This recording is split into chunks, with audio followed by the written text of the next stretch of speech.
comes along, and what his big idea is, and again, it's just introduced in parentheses, en passant.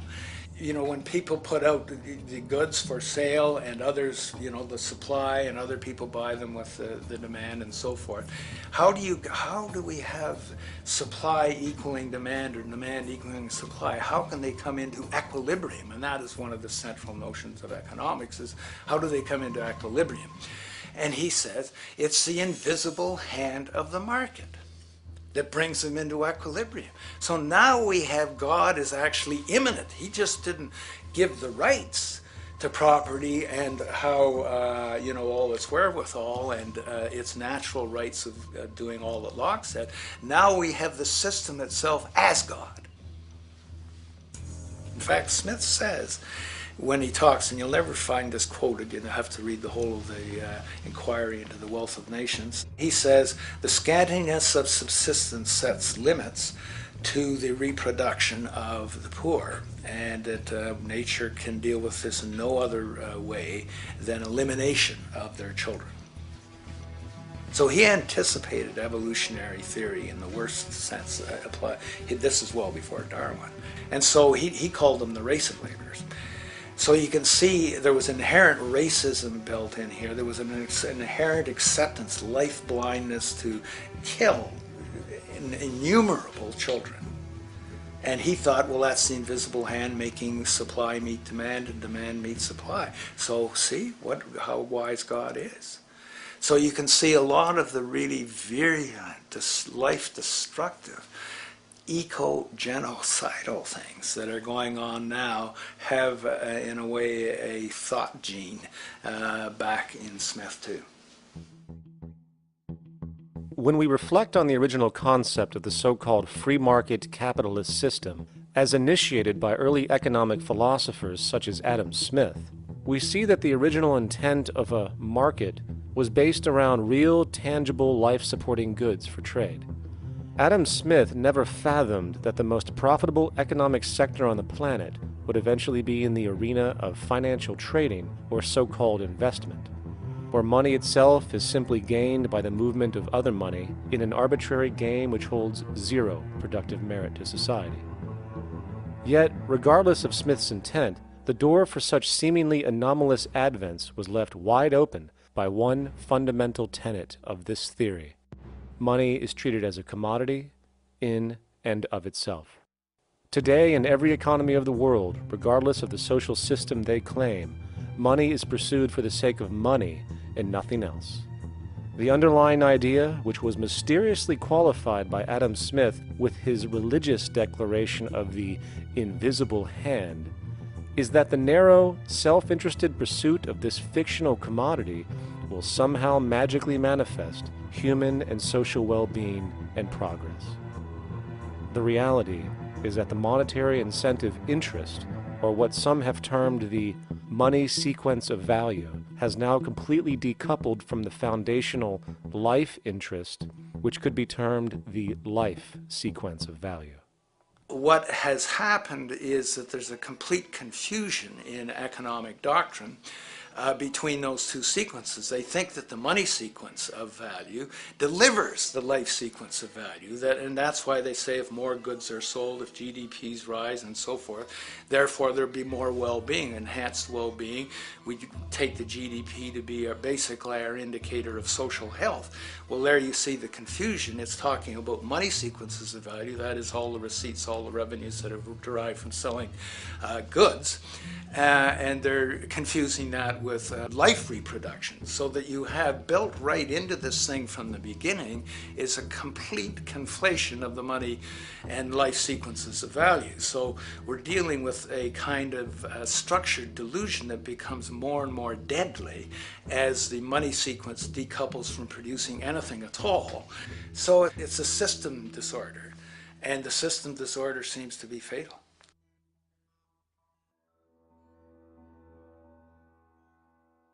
In society today, you seldom hear anyone speak of the progress of their country or society in terms of their physical well-being, state of happiness, trust, or social stability. Rather, the measures are presented to us through economic abstractions, We have the gross domestic product, the consumer price index, the value of the stock market, rates of inflation, and so on. But does this tell us anything of real value as to the quality of people's lives? No, all these measures have to do with the money sequence itself and nothing more. For example, the gross domestic product of a country is a measure of the value of goods and services sold. This measure is claimed to correlate to the standard of living of a country's people. In the United States, healthcare accounted for over 17% of GDP in 2009, amounting to over $2.5 trillion spent, hence creating a positive effect on this economic measure. And based on this logic, it would be even better for the U.S. economy if healthcare services increased more so, perhaps to $3 trillion or $5 trillion, since that would create more growth, more jobs, and hence boasted by economists as a rise in their country's standard of living. But wait a minute, what do healthcare services actually represent? Well, sick and dying people. That's right, the more unhealthy people there are in America, the better the economy. Now, that is not an exaggeration or a cynical perspective. In fact, if we step back far enough, you will realize that the GDP not only doesn't reflect real public or social health on any tangible level, it is, in fact, mostly a measure of industrial inefficiency and social degradation. And the more you see it rise, the worse things are becoming with respect to personal, social, and environmental integrity. You have to create problems to create profit. There is no profit under the current paradigm in saving lives, putting balance on this planet, having justice and peace or anything else. There's just no profit there. There's an old saying, pass a law, create a business, whether you're creating a business for a lawyer or whatever. So, crime does create business, just like destruction creates business in Haiti. We have now roughly 2 million people incarcerated in this country, and of those, many of them are in prisons run by private corporations, Corrections Corporation of America, Wackenhut, who trade their stock on Wall Street based upon how many people are in jail. Now that's sickness, but that is a reflection of what this economic paradigm calls for. So what exactly does this economic paradigm call for? What is it that keeps our economic system going? Consumption. Or more accurately, cyclical consumption. When we break down the foundation of classic market economics, we are left with a pattern of monetary exchange that simply cannot be allowed to stop or even substantially slowed, if the society as we know it is to remain operational. There are three main actors on the economic stage: the employee, the employer, and the consumer. The employee sells labor to the employer for income. The employer sells its production services and hence goods to the consumer for income. And the consumer, of course, is simply another role of the employer and employee, spending back into the system to enable the cyclical consumption to continue. In other words, the global market system is based on the assumption that there will always be enough product demand in society to move enough money around at a rate which can keep the consumption process going. And the faster the rate of consumption, the more so-called economic growth is assumed, and so the machine goes. But hold on, I thought an economy was meant to, economize? Doesn't the very term have to do with preservation and efficiency and a reduction of waste? So how does our system, which demands consumption and the more the better, efficiently preserve or economize at all? Well, it doesn't. The intent of the market system is, in fact, the exact opposite of what a real economy is supposed to do, which is efficiently and conservatively orient the materials for production and distribution of life-supporting goods. We live on a finite planet with finite resources, where, for example, the oil we utilize took millions of years to develop, where the minerals we use took billions of years to develop. So, having a system that deliberately promotes the acceleration of consumption for the sake of so-called economic growth is pure ecocidal insanity. Absence of waste, that's what efficiency is. Absence of waste. This system is more wasteful than all the other existing systems in the history of the planet. Every level of life organization and life system is in a state of crisis and challenge and decay or collapse. No peer-reviewed journal in the last 30 years will tell you anything different. That is that every life system is in decline, as well as social programs, as well as our water access. Try to name any means of life that isn't threatened and in danger. You can't. There really isn't one, and that's very, very despairing. But we haven't even figured out the causal mechanism. We don't want to face the causal mechanism. We just want to go on, that's what insanity is, where you keep doing the same thing over and over again, though it clearly doesn't work. So you're really dealing with not an economic system, but I would go so far as to say an anti-economic system. There's an old saying that the competitive market model seeks to create the best possible goods at the lowest possible prices. This statement is essentially the incentive concept, which justifies market competition based on the assumption that the result is the production of higher quality goods. If I was going to build myself a table from scratch, I would naturally build it out of the best, most durable materials possible, right? With the intent for it to last as long as possible.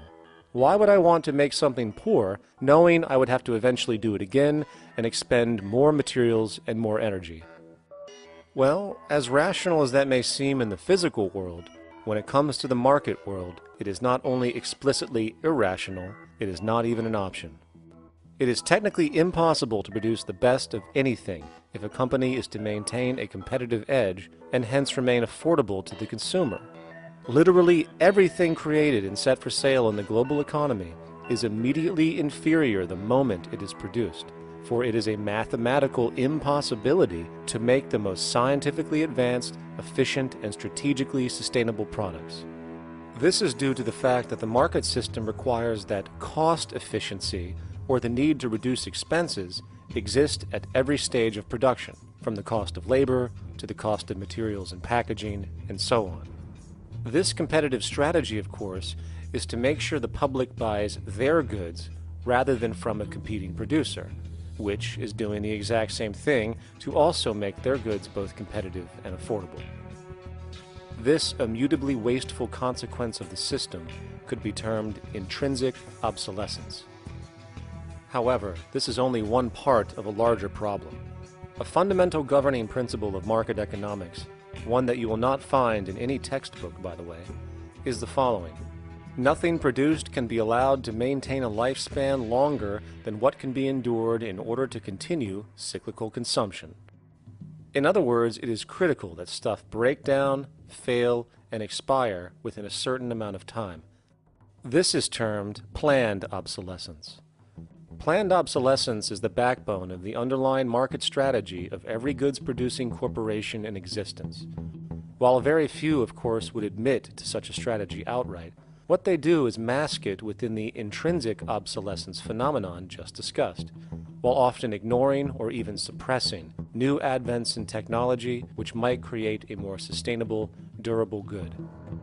So, if it wasn't wasteful enough that the system inherently cannot allow the most durable and efficient goods to be produced, planned obsolescence deliberately recognizes that the longer any good is in operation, the worse it is for sustaining cyclical consumption and hence the market system itself. In other words, product sustainability is actually inverse to economic growth, and hence there is a direct, reinforced incentive to make sure lifespans are short of any given good produced. And in fact, the system cannot operate any other way. One glance at the sea of landfills now spreading across the world show the obsolescence reality. There are now billions of cheaply made cell phones, computers, and other technology, each full of precious, difficult-to-mine materials such as gold, coltan, copper, now rotting in vast piles, usually due to the mere malfunction or obsolescence of small parts, which, in a conservative society, could likely be fixed or updated, and the life of the good extended. Unfortunately, as efficient as that may seem in our physical reality, living on a finite planet with finite resources, it is explicitly inefficient with respect to the market. To put it into a phrase, efficiency, sustainability, and preservation are the enemies of our economic system. Likewise, just as physical goods need to be constantly produced